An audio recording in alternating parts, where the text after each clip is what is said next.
శివరాత్రికి ముందే తెలుగు రాష్ట్రాల్లో ఎండలు మండిపోతున్నాయి. మార్చి నెల ఆరంభంలోనే ప్రజలు మే నెలలోని తీవ్ర ఎండల్ని ఫీల్ అవుతున్నారు. ఈ ఏడాది ఫిబ్రవరిలోనే పగటి ఉష్ణోగ్రతల్లో పెరుగుదల నమోదైంది. మార్చిలో ఎండ తీవ్రత మరింత పెరగనుంది. ఏప్రిల్, మే నెలల్లో భానుడి భగభగలతో ఎండలు మండిపోనున్నాయి.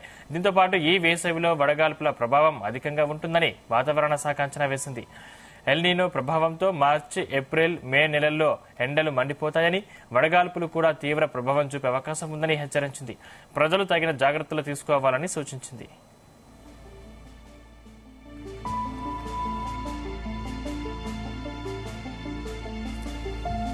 ఏపీలో పరిస్థితి మరింత భయంకరంగా మారే అవకాశాలున్నాయని వాతావరణ శాఖ హెచ్చరించింది. ముఖ్యంగా మార్చి నుంచి మే వరకు కర్నూలు, అనంతపురం, శ్రీ సత్యసాయి, వైఎస్ఆర్ కడప జిల్లాలో ఎక్కువగా, అల్లూరి సీతారామరాజు, బిఆర్ అంబేద్కర్, కోనసీమ, విశాఖపట్నం, ప్రకాశం, నెల్లూరు, విజయనగరం జిల్లాలోని కొన్ని ప్రాంతాల్లో అధిక ఉష్ణోగ్రతలు నమోదయ్యే అవకాశం ఉందని వెల్లడించింది.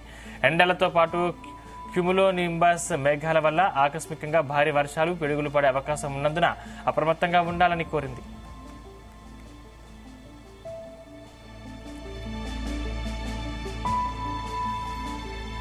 గర్భిణీలు, బాలింతలు, చిన్నపిల్లలు, వృద్ధులు తగిన జాగ్రత్తలు తీసుకోవాలని, వేసవిలో ఓఆర్ఎస్, మజ్జిగ, మంచినీరు వంటివి అధికంగా సేవించాలని సూచించారు.